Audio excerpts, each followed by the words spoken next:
Boa tarde a todos e todas. Mais um Papo Crítico da Educação Crítica. E hoje vamos falar num tema muito importante, que é a crise dos grãos.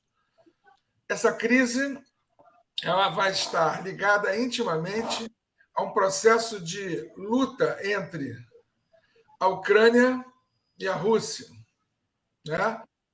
Essa luta, que é uma luta inglória, é uma luta que ela vem em cima de uma proposta da Europa e dos Estados Unidos de expansão da OTAN. OTAN é essa que não faz mais sentido existir desde o final da Guerra Fria, em 1991, mas ela existe e se expandiu. Inclusive, houve um acordo para ela não mais se expandir, ela foi se expandindo a ponto de chegar próxima da fronteira da Rússia, e isso gerou uma impaciência muito grande, uma preocupação do governo russo. E você sabe que a Rússia ela tem um poder militar absurdo, um poderio militar absurdo. E, nesse primeiro momento, isso está se manifestando através dessa crise dos grãos. Por que a crise dos grãos? Porque a Rússia e a Ucrânia são os dois países maiores produtores de grãos do mundo, principalmente de trigo, que é a base da alimentação mundial. E esse trigo tem que ser escoado. E ele não está sendo escoado porque os aliados Europa e Estados Unidos não estão cumprindo tudo aquilo que foi acordado ao longo dessa guerra.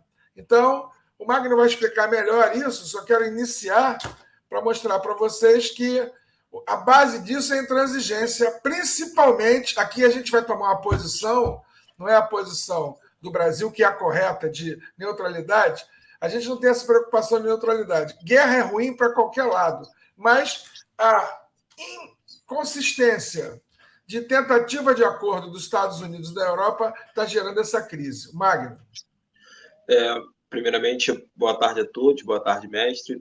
Da sua fala, mestre, eu vou aproveitar, né, e fazer um gancho. A crise de grãos, na verdade, ela começa, tá?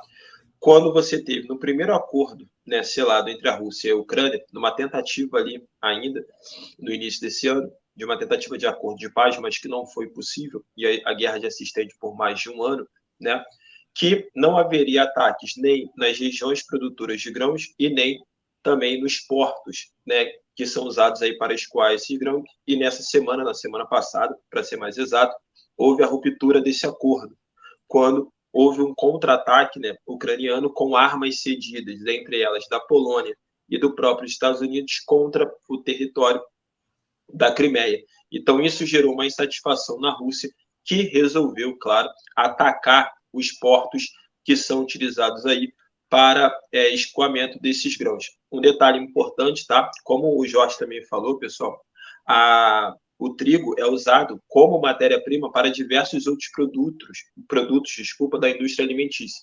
Então, claro que há uma expectativa no mundo para que se aumente os alimentos. Dentre eles, a Europa ocidental, né, pode sofrer bastante, como a França, como a própria Alemanha, a Espanha também já fez esse cálculo, aumentando a inflação no mundo. E isso é ruim, né, para todos os países do mundo. Só que com um detalhe, tá?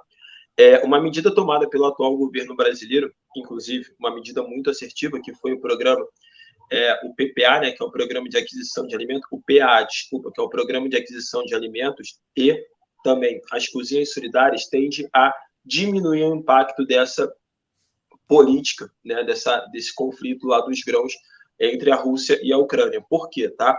Grande parte do Brasil, até 2022, exportava grande quantidade de alimentos e não havia, por exemplo, uma situação de equilíbrio no mercado, que o governo comprava parte dos alimentos para, né, em situações de crise, poder lançar esses alimentos no mercado. Então, o Programa de Aquisição Alimentar tem como uma expectativa de mitigar esse impacto que pode ser causado por essa crise de grãos na guerra entre a Rússia e a Ucrânia. Então, isso foi uma medida muito importante tomada pelo nosso governo, tá? Já sabendo da instabilidade regional na Europa. Então, isso faz com que haja efeitos no mundo todo, mas esses efeitos podem ser mitigados, como nós estamos realizando aqui. Então, basicamente, isso é o mais importante que vocês precisam saber sobre crise de grãos, e a gente também vai deixar aqui, né, mestre, um card com o nosso vídeo na educação crítica sobre a guerra entre a Rússia e a Ucrânia, né, mestre? Sim. O que eu estou vendo também, Magno, é uma tentativa de chantagem da Europa e dos Estados Unidos, dizendo que essa crise de grãos vai atacar principalmente a África e os países pobres. Ora, vamos combinar? A Europa e os Estados Unidos nunca se preocuparam com os países pobres, muito pelo contrário, a pobreza vem num processo de exploração que eles fizeram. A pobreza da África, da América Latina, do Sudeste Asiático, ela vem num processo histórico de exploração que eles fizeram. Agora estão jogando esse caô, essa conversa fiada, para o mundo ficar sensibilizado. A Rússia está gerando a fome no mundo. Quem gerou a fome no mundo ao longo da história foi a Europa e os Estados Unidos. Certo? Com isso, eu não estou comprando barulho da Rússia, não, viu? Defendendo. Sei que está errado a Rússia também, em termos de ter o ataque significativo. Agora, esse ataque ele é consequência, como o Magno falou brilhantemente, aos ataques da Crimeia. Aos ataques à ponte, atacaram uma ponte lá que era fundamental para a circulação de pessoas, e isso estava dentro do acordo que ela não seria atacada. Sim. Na verdade, né, mestre, a gente tem a fome como uma questão do mundo, não só a América Latina e a Europa, a África subsaariana, né, são duas regiões que apresentam mais de 10 milhões, né, de pessoas que sofrem com a inanição mesmo completa, e isso é provocado não por uma questão técnica, porque desde a década de 70, o mundo ocidental, né, capitalista, já havia conseguido eliminar a fome. A fome ela não é a causa, ela é um efeito da desigualdade social e da exclusão social. Então, esse discurso ele é muito mentiroso quando diz respeito que essa crise grande vai aumentar a fome em regiões que sempre sofreram com a fome, independentemente de ter produção alimentar suficiente ou não no mundo, né? Beleza. Então, eu acho que nesse pequeno papo crítico dá para vocês terem uma noção, uma visão geral disso. Nosso próximo papo crítico, quero deixar aqui antecipado, vai ser sobre essa questão do Campos Neto, né? Essa ditadura do Banco Central que está ameaçando o Brasil agora, inclusive, em terceirizar os ativos das reservas de lucros do Brasil. Tá? Próximo assunto, muito importante. Nesse assunto, Magno, vamos contar com a presença do Zito também. O Zito vai participar. Tá, beleza. Vai ser um papo crítico bem especial. Valeu, gente. Uma boa tarde. Valeu, gente. Tchau, tchau, pessoal. Grande abraço.